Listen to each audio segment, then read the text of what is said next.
নমস্কার, আমি ডক্টর শম্পা দাস। আজ কথা বলবো আমাদের প্রচলিত কিছু কুসংস্কার নিয়ে। দাঁতের ডাক্তার হবার সুবাদে আমরা একটা দীর্ঘ সময় আমাদের ক্লিনিকে আমাদের পেশেন্টদের সাথে কাটিয়ে থাকি। ওনাদের মুখ থেকেই আমরা বিভিন্ন কুসংস্কারের কথাও শুনে থাকি। তো তারই মধ্যে অন্যতম হলো দাঁতের পোকা। আজ ওই নিয়ে কিছু কথা বলবো।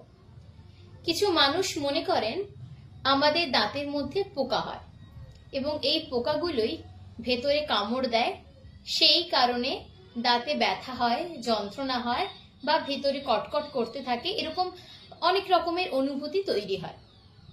এবং ওনারা এও মনে করেন যে ওই পোকাগুলি দাঁত থেকে বের করে দিলে হয়তো আমরা এই সমস্যা থেকে মুক্তি পাবো। তো আমি ওনাদের মুখ থেকে শুনেছি ধারে কাছে এরকম অনেক ওঝা আছেন যারা কিন্তু এই দাঁতের পোকা বের করেন। এই পোকাগুলো কিরকম দেখতে হয়, কিছু কিছু সাদা হয়, কিছু কিছু কালো চালের পোকার মতো দেখতে হয়। এই যে কথাগুলো বললাম এই প্রত্যেকটাই আমাদের শোনা গল্প কথা, বাস্তবে যার কোনো বৈজ্ঞানিক ব্যাখ্যা নেই। আমাদের দাঁতে কোনো রকম পোকা হয় না, যা হয় তা দাঁতে জমে থাকা খাবার জমে সেখান থেকে সৃষ্ট ব্যাকটেরিয়া। এগুলো কি করে না, প্রথমে দাঁতের ওপরে বা দাঁতের বিভিন্ন জায়গায় কালো দাগ সৃষ্টি করে এবং আস্তে আস্তে সেটি ট্রিটমেন্ট না করার ফলে বাড়তে থাকে এবং বাড়তে বাড়তে এক সময় এটা ভেতরে গিয়ে দাঁতের ভেতরে থাকা নার্ভ কিংবা পাল্পকে ছুঁয়ে ফেলে।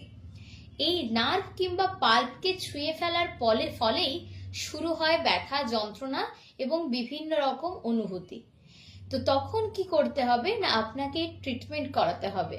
তাই সবার উদ্দেশ্যে আমার অনুরোধ, এই সমস্ত কুসংস্কার থেকে দূরে সরে থাকুন। যদি আপনার দাঁতে কোনো রকম অসুবিধে হয় তৎক্ষণাৎ ডেন্টিস্টের সাথে যোগাযোগ করে তার সুচিকিৎসা করান। তাহলে এই সমস্ত ভুল ধারণা থেকে আমরা দূরে সরে থাকতে পারবো এবং সমাজকে কুসংস্কার মুক্ত করতে পারবো। নমস্কার।